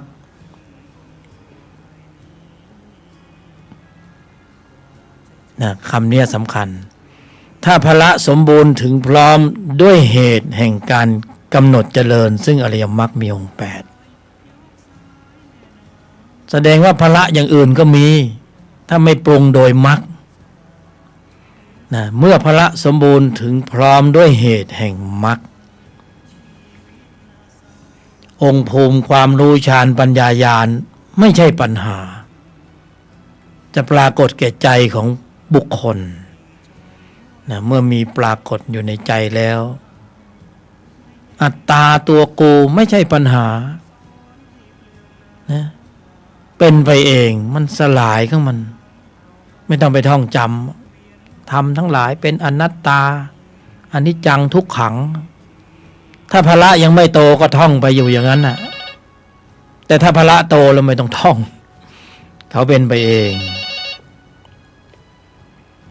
เชิญครับค่ะสวัสดีค่ะรบกวนถามว่าสงบนิ่งในเนี่ยมีเทคนิคไหมคะก็ตรงๆนี่เลยครับโยนิโสบางทีมันชอบปรุงแต่งฟุ้งซ่านอะไรเงี้ยค่ะก็ระหว่างนี้มรรคยังไม่โตจิตเดิมที่ปรุงก็คือจิตเดิมของเก่าพอมรรคโตแล้วก็ทีหลังอยากจะให้ปรุงมันไม่อยากปรุงแล้วมันไม่ขึ้นเลยระหว่างนี้มรรคเรากำลังตั้งไข่อยู่สักพักหนึ่งถ้ามรรคโตก็เหมือนเด็กวิ่งได้ละแล้วจะทำยังไงให้มรรคโตล่ะคะความเคยชินบ่อยๆเนืองๆใช้ความเคยชินล้างความเคยชินเป็นอัตโนมัติธรรมค่อยๆปรุงเก็บชั่วโมงไปแต่ละวันเก็บชั่วโมงกำหนดหมายในสถานการณ์โยนิโสมนสิการนิ่งในไม่โต้ตอบคนที่มากระทบสิ่งแวดล้อมจะเป็นอุปกรณ์เรานิ่งเราไม่โต้ตอบในสถานการณ์นั้นๆแสดงว่ามรรคทำงานถ้าเราโต้เราตอบเราสวนแสดงว่ามรรคไม่ทำงานแสดงว่าอัตตาทำงานตัวกูทำงานโทสะทำงาน แต่ถ้านิ่งในไม่โต้ตอบได้แสดงว่าพละห้าเคลื่อนกำลังเข้ามาควบคุมสถานการณ์ของใจเราได้บ่อยๆเขาก็จะมีกำลังมากขึ้นเพราะนั้นต้องสร้างความเคยชินอาศัยเวลากับการฝึกฝนใช่ไหมคะแน่นอนความเพียรสมประทานสี่บ่อยๆเนืองๆสถานการณ์จะเป็นเครื่องเพาะบ่มสิ่งแวดล้อมจะเป็นอุปกรณ์แต่เดิมเราเห็นสิ่งแวดล้อมเป็นสัตว์เป็นบุคคลเป็นอัตตาต่อไปเสียงที่มากระทบก็เป็นอุปกรณ์เป็นข้อสอบเรื่องราวต่างๆผลประโยชน์อะไรต่างๆจะเป็นข้อสอบเป็นอุปกรณ์หมดเพราะว่ามันเป็นสมมุติบัญญัติเขาเรียกสมมุติแต่เรามองเห็นว่าเป็นสมมุติที่เป็นอัตตาสมมุติ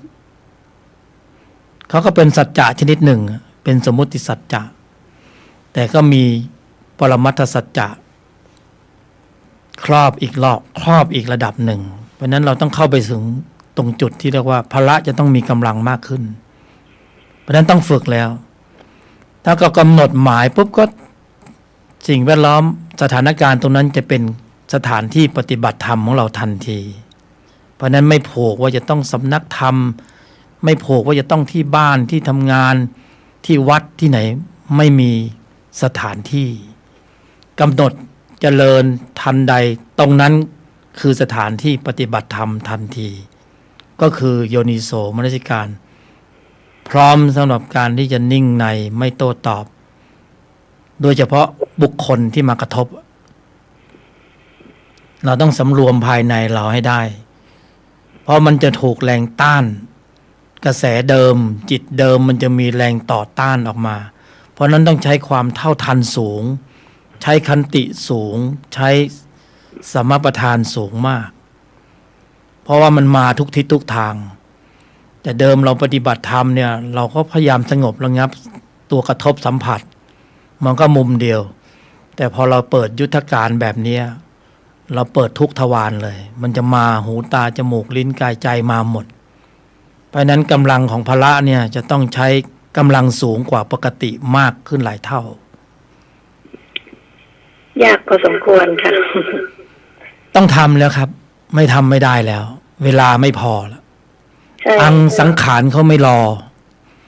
เราจะปรุงแบบนี้ได้ในยุคที่มีกายมนุษย์เท่านั้นแต่ได้แล้วได้เลยนะถ้าเขาเป็นอัตโนมัติเมื่อไหร่แล้วเราไม่ต้องกำหนดหมายเขาจะเป็นไปเองมีเหตุกระทบ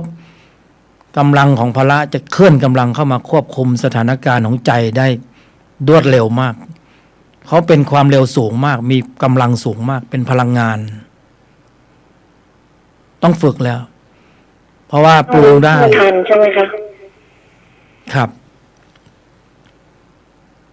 ค่ะขอบพระคุณค่ะฝึกได้เลยในชีวิตประจำวัน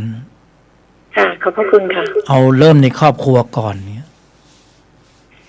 มันจะเป็นข้อสอบอย่างดีเลยเพราะว่าคนเราอยู่ด้วยกันบางทีความเกรงใจมันลดลงบางทีพูดออกมาก็ไม่ทันได้คิดแต่ไอ้ที่ไม่คิดเนี่ยมันกระทบหูเราก็เหมือนกับความรู้สึกเดิมว่าเขามาว่าเราเขามาแซวเราเขามาพูดไม่ดีกับเราเขามาใส่ร้ายบ้างอะไรบ้างแต่ถ้าเป็นว่าไม่ต้องมีเรามันก็จะได้ไม่กระทบกับเราใช่ไหมคะก็ถึงจุดหนึ่งเมื่อพละมีกำลังมากขึ้นนะคำว่าเรานะมันจะหายไปเองคำว่าอัตตานะมันก็จะหายของมันไปเองนะเขาจะหายไปก็ต่อเมื่อพละมีกำลังมากขึ้นเหมือนความมืดเขาหายไปเมื่อเหตุปัจจัยของแสงสว่างปรากฏแล้วความมืดเขาไปของเขาเองโดยที่ไม่ต้องไปไล่เขาไม่ต้องไปไล่ความโกรธไม่ต้องไปไล่อัตตาไม่ต้องไปกดข่มไม่ต้องไปเบี่ยงไม่ต้องไปบังอะไรสักอย่างขอแค่พละโตอย่างเดียวแค่นั้นแล้วพละต้องเป็นพละระดับของมรรคด้วยนะถ้าพละระดับอย่างอื่นนะเขาไม่หนีไม่ไปพละระดับของมรรคเนี่ยรบกวนถามนะคะพอดีเลื่อนมาเจอรายการนี้พอดีไม่ทราบมีวันไหนบ้างทุกวันศุกร์เวลา3 โมง เช้าถึง5 โมงเช้า9 ถึง 11ครับ ค่ะ ทุกวันศุกร์ ขอบพระคุณ 9 น ค่ะ ถึง 11 น สวัสดีค่ะ อนุโมทนา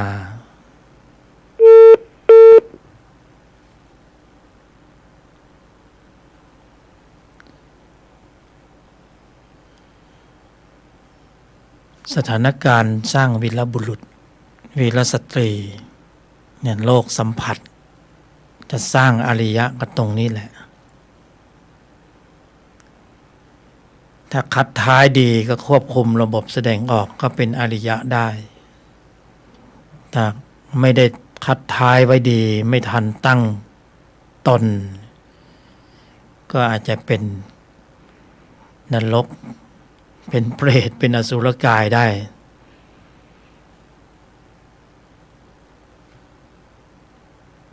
ธรรม2 ชั้นนี้เขาเบียดกันแข่งกันอยู่ประลองกำลังกันอยู่ในใจของบุคคลใครจะมีกำลังสูงกว่าวิ่งขึ้นสู่วิถีจิตเพื่อชัยชนะในการที่จะควบคุมใจไว้ได้ถ้าควบคุมใจได้ก็สั่งงานได้เหมือนใครที่จะควบคุมรัฐบาลได้ก็คือหัวใจมันนี่แต่ละส่วนนี่ก็ประลองกำลังกันอยู่เขาสู้กันอยู่ข้างในใจของบุคคลเหมือนเถียงกันอยู่2 คนนะทุกวันเนี่ยคนหนึ่งก็จะไปซ้ายคนหนึ่งจะไปขวา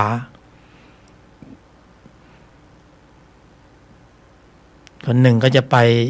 ปฏิบัติธรรมคนหนึ่งก็จะไปปฏิบัติกรรม053-226-058ในรายการธุรธรรมนำพ้นก็อนุโมทนากับท่านผู้ฟังที่บังเอิญเปิดมาฟังก็เจอแล้วก็ให้เกียรติในการหมุนสายมายังรายการเป็นคำถามที่ดีมากรัดนะสั้นๆเล็กๆแต่ต้องขยายความพอสมควรบทปฏิบัติการทางจิตแอปพลิเคชันมรรคมีองค์8มีอยู่แล้วในใจเนี่ยโปรแกรมนี้โหลดมาไว้เรียบร้อยตอนที่เราซื้อโทรศัพท์มือถือลงโปรแกรมให้หน่อยอันนี้ก็โหลดโปรแกรมมาให้เรียบร้อยก่อนที่จะมาเกิดเป็นมนุษย์แล้วเนี่ยพอเกิดมาปุ๊บก็โปรแกรมมรรคน่าจะใช้ได้เลยแต่ยังไม่ได้ใช้โปรแกรมอื่นก่อน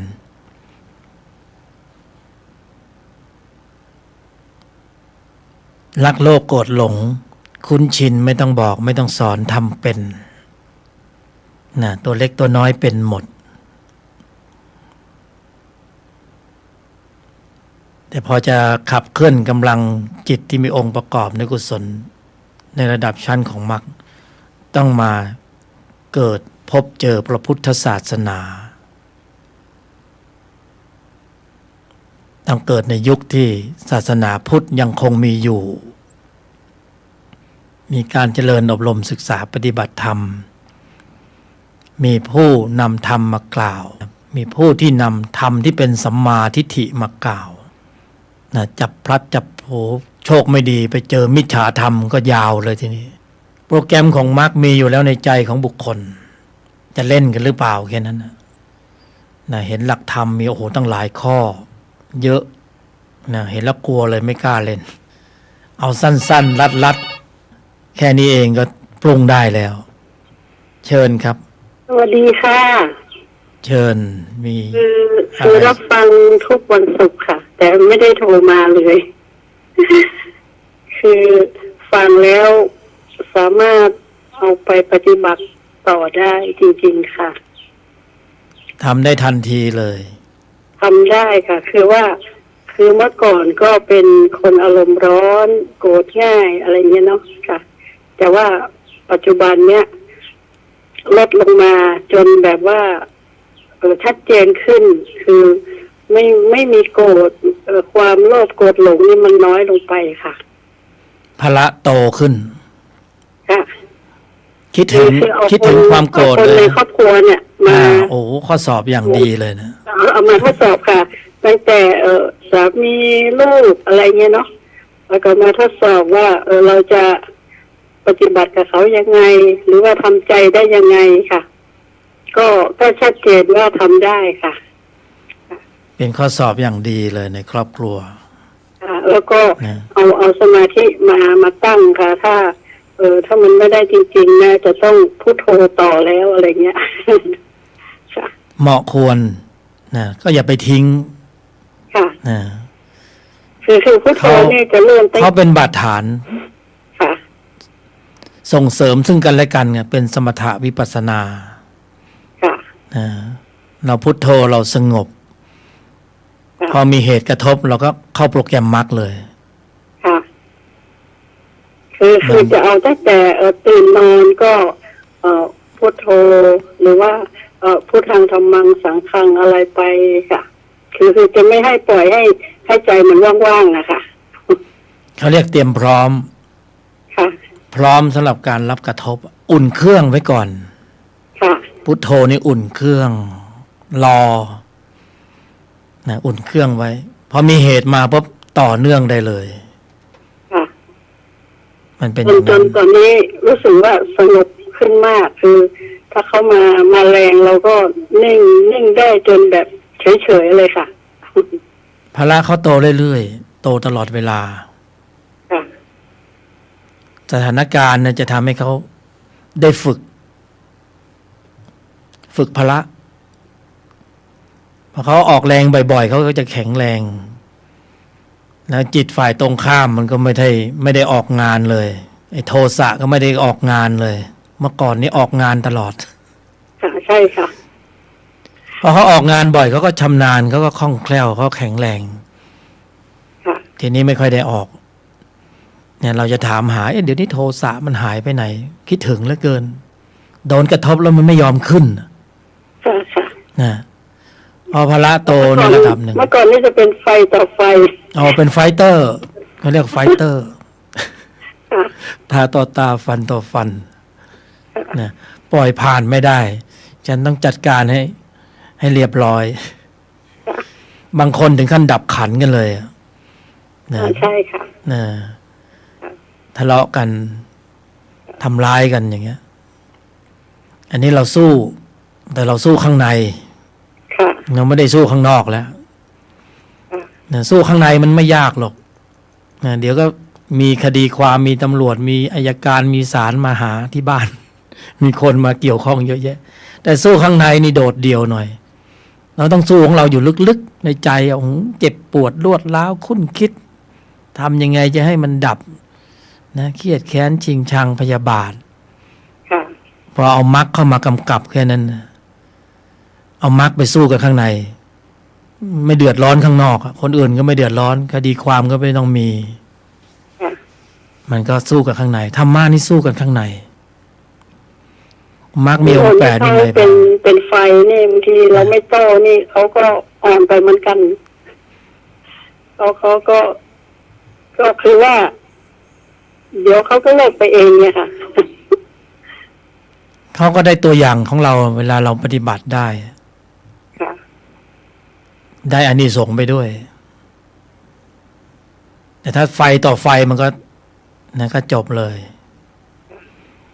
แต่ เดี๋ยว เรา นี้ เย็น สงบร่มเย็นขึ้นมากค่ะอาจารย์ เย็นข้างในนะอย่างนี้แหละเขาเรียกว่าสงบ ข้างใน จิตสงบ จิตสงบ จิตนิ่ง จิตโปร่งจิตเบา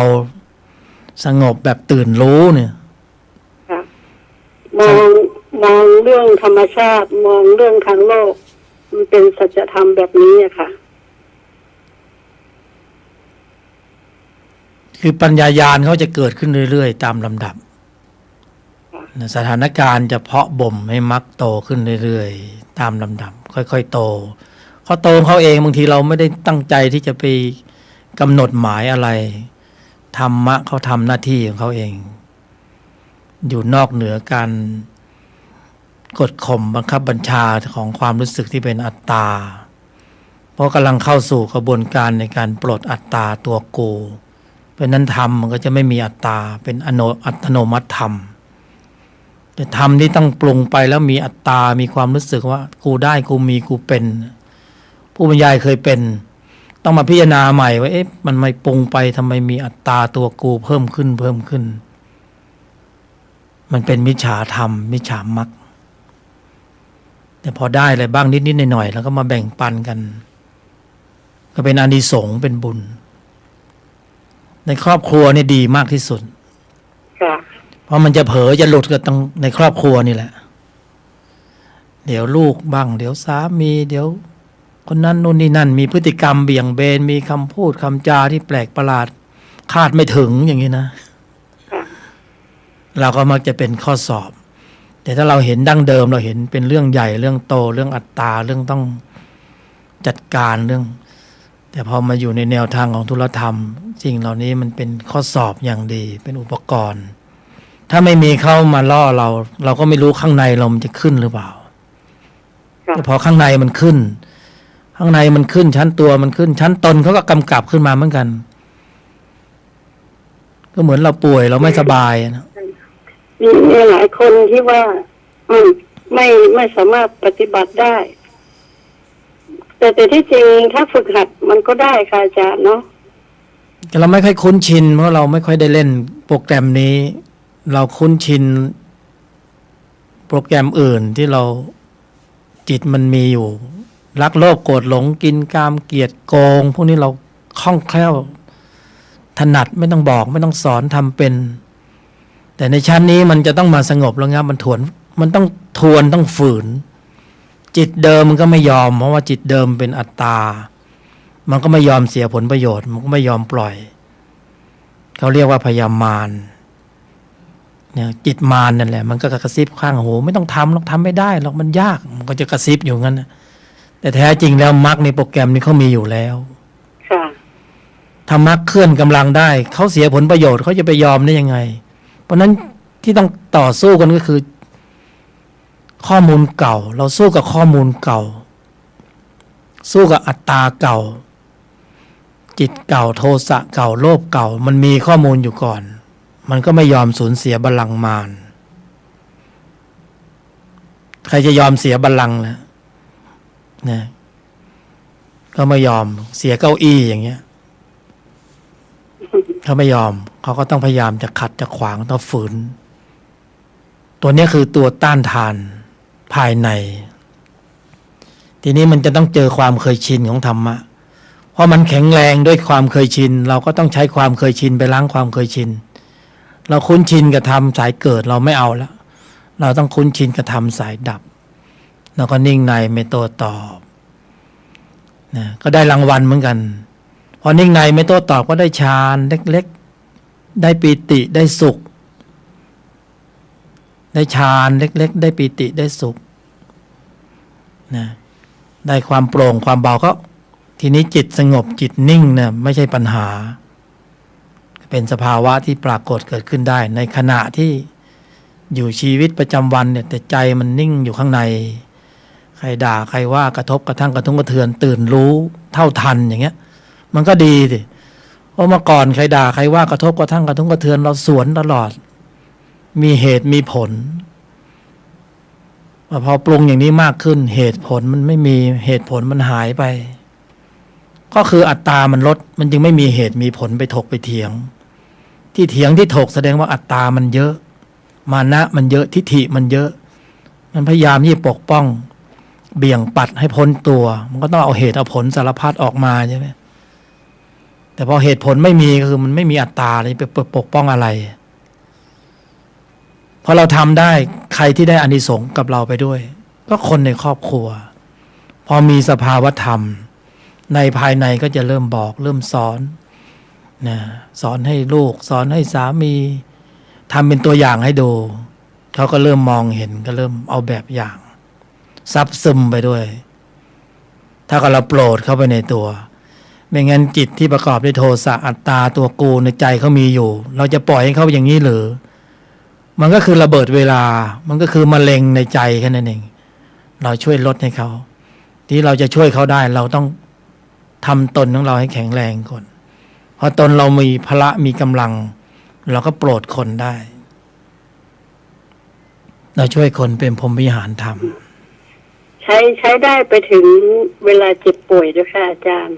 คือการนิ่งนะคะ ทุกที่ทุกแห่งทุกสถานการณ์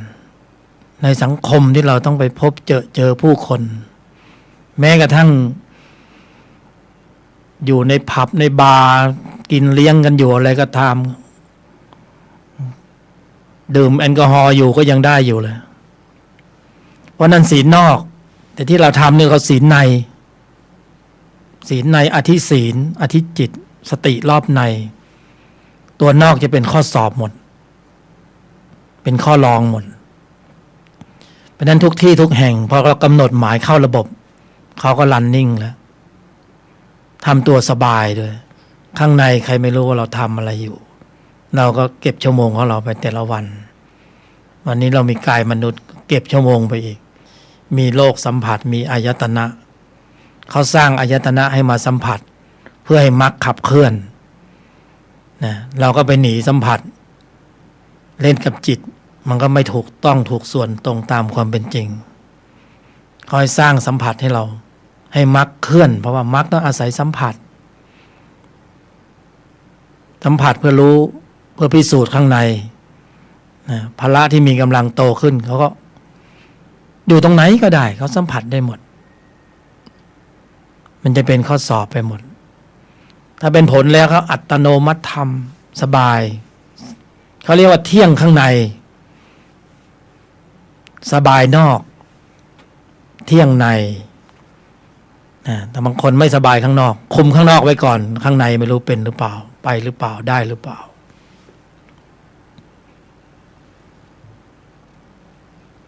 ขอบคุณอาจารย์มากค่ะอนุโมทนา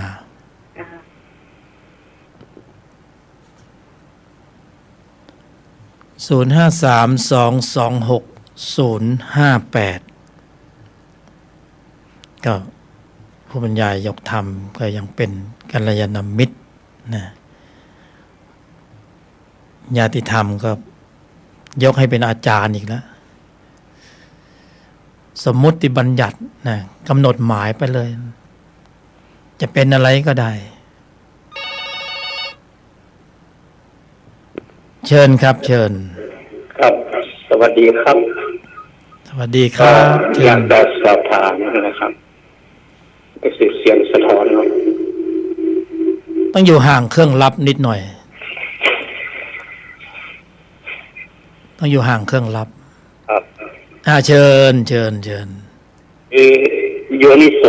มนสิการหมายถึงว่าสงบไม่โต้ตอบหมายถึงว่าสงบใจใช่ไหมครับเป็นเช่นนั้นแหละสงบใจแล้วก็ทำใจให้สงบแล้วก็คือไม่โต้ตอบอย่างนั้นหมายถึงว่าไม่เตรียมพร้อมคือทางชาติของมนุษย์มันมีอารมณ์อยู่แล้วเนาะบางครั้งมันก็ยั่วโมโหเงี้ยแล้วมันก็อยากจะโต้ตอบมันอันนี้มันทำยากเนาะแน่นอนทำยากแน่นอนครับแต่ก็เป็นสิ่งที่ยากเหมือนกัน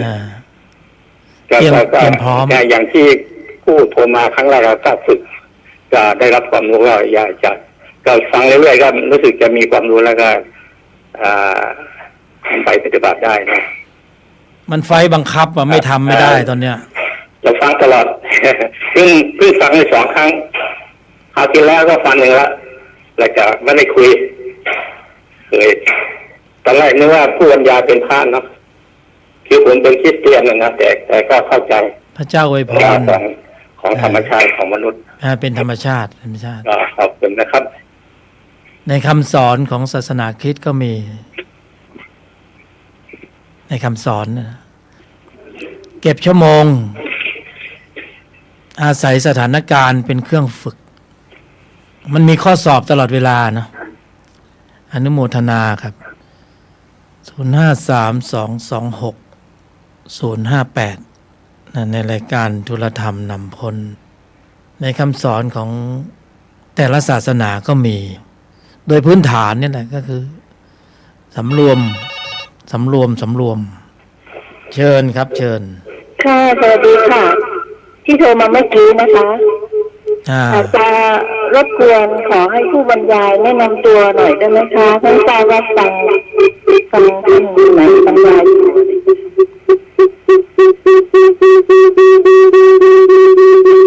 อยู่ห่างเครื่องรับนิดนึงอะ ค่ะค่ะ เสียงฟังทางโทรศัพท์แทน ปิดแล้วค่ะ หยุดแล้ว ก็นามผู้บรรยายยกธรรมครับ ค่ะ ต้องการข้อมูลอะไรเพิ่มอีก หมายเลขโทรศัพท์ไหม อยู่ที่ไหนอะไรยังไงอย่างเงี้ยค่ะ อยู่บ้านสวนสวัสดีสันกำแพงครับ อ๋อค่ะ บ้านสวนสวัสดี ค่ะ ตำบลแช่ช้างอำเภอสันกำแพง หมายเลขโทรศัพท์095 ค่ะ 143 143ค่ะ 1989 1989ค่ะขอบพระคุณมากค่ะ อนุโมทนา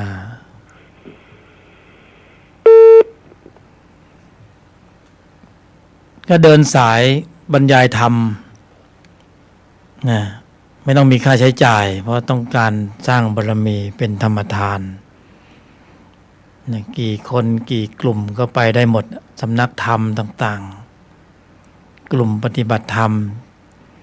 ก็เชิญไปได้นะไม่ต้องมีภาระมารับขับรถไปเอง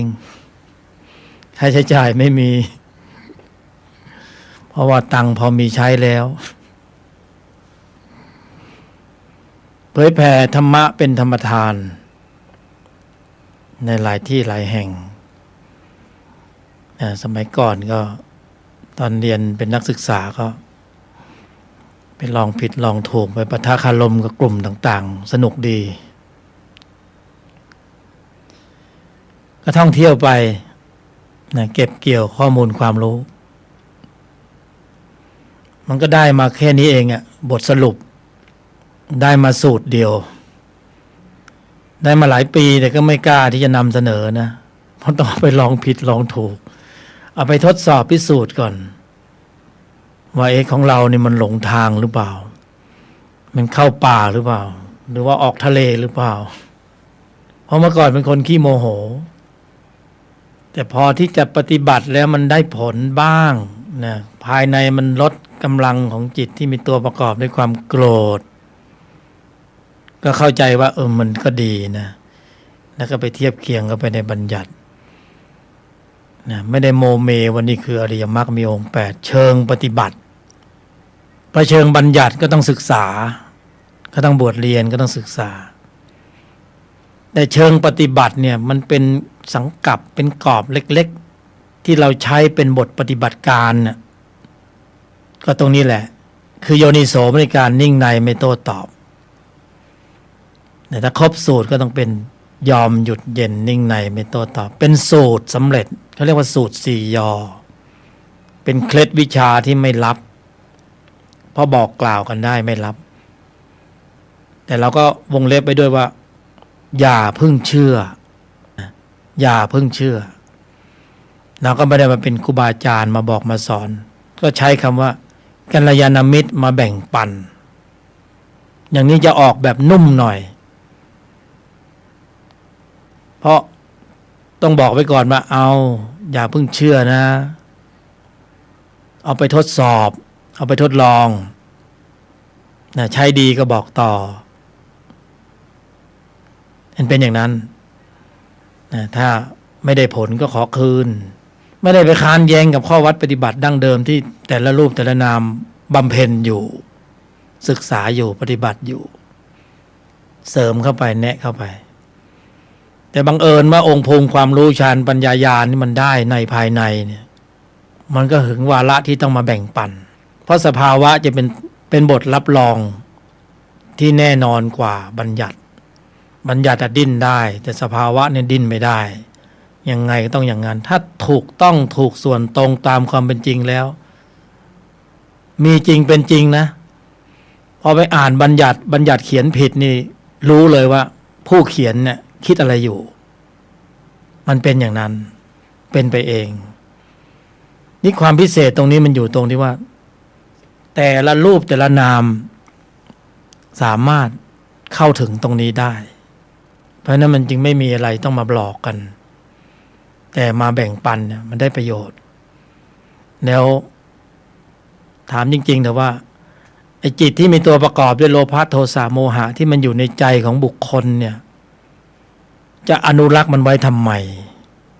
เมื่อมีเหตุในการปรุงแล้วสามารถมีอำนาจการบางอย่างที่เป็นธรรมชาติสามารถที่จะไปควบคุมไอ้ตรงนั้นได้เนี่ยมันก็ดีกว่าที่เราไม่สร้างให้มีปรากฏแต่พอให้มีปรากฏแล้วเนี่ยคำว่าจิตสงบใจนิ่งใจเบาใจสบายตื่นรู้จิตเห็นจิตอะไรมันไม่ใช่ปัญหาก็พยายามกันอยู่แล้วไงแต่ถ้ามีวิธีการที่ดีกว่าเราก็ไม่ได้นิ่งนอนใจว่าเราจะไม่สนใจศึกษาเราก็พยายามศึกษาปฏิบัติมาแล้วก็สรุปออกมาเป็นบทปฏิบัติการในชีวิตประจำวันก็ได้แค่ประโยคเดียวคือนิ่งในไม่โต้ตอบ30 ปีที่ค้นคว้ามาได้มาแค่นี้แล้วก็เอาไปทำได้มาแค่นี้จริงๆมันเป็นธรรมะกำมือเดียวดูแค่นี้รู้หมดป่าแต่ไม่ใช่ว่าเรารู้ทุกอย่างไม่ใช่เราพอรู้บ้าง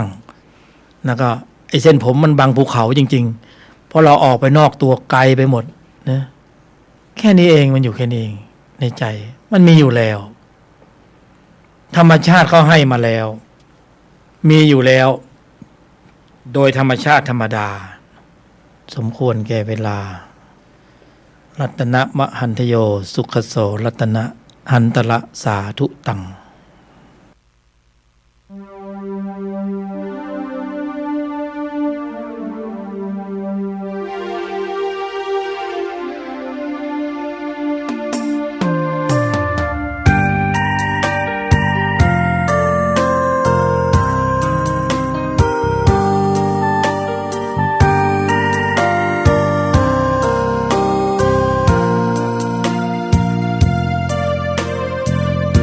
หยุดนิ่งเย็นในไม่มีโต้ตอบสอบผ่านสบายฝึกจิตภายในได้มรรคคงธรรมสร้างสมบารมีมิให้ตกต่ำสภาวะธรรมส่องนำชีวิตหยุดโลภโกรธหลงปลงอนิจจังวางลงทุกสิ่งเมื่อจิตเรานิ่งเห็นธรรมทันทีแจ่มแจ้งรู้จริงพร้อมวิหารสี่จุดหมายเรามีอยู่ที่นิพพานทุรธรรมนำพ้นล้นด้วยปัญญายกธรรมเมตตานำพาสื่อสารสัจจะโยนิโสมนสิการองค์โพธิญาณประทานให้เราจับนอกมองในไตรลักษณ์ให้นานวัฏฏะสงสารเวียนว่าอยู่นานพบผ่านแต่เศร้าหลุดพ้นอย่างไรบริหารจิตเอาพระพุทธเจ้าสอนเราเห็นทาง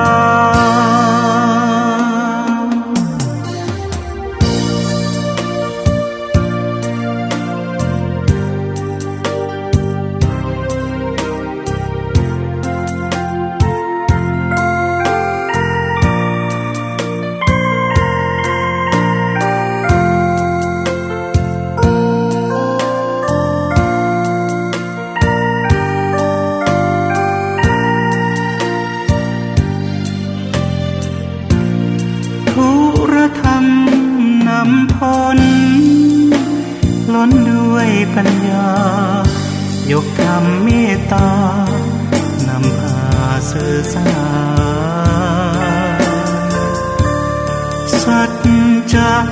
โยนิโสมนสิการองค์โพธิญาณประทานให้เราจับนอกมองในไตรลักษณ์ให้นานวัฏฏะสงสารเวียนว่าอยู่นานพบผ่านแต่เศร้าหลุดพ้นอย่างไรบริหารจิตเอา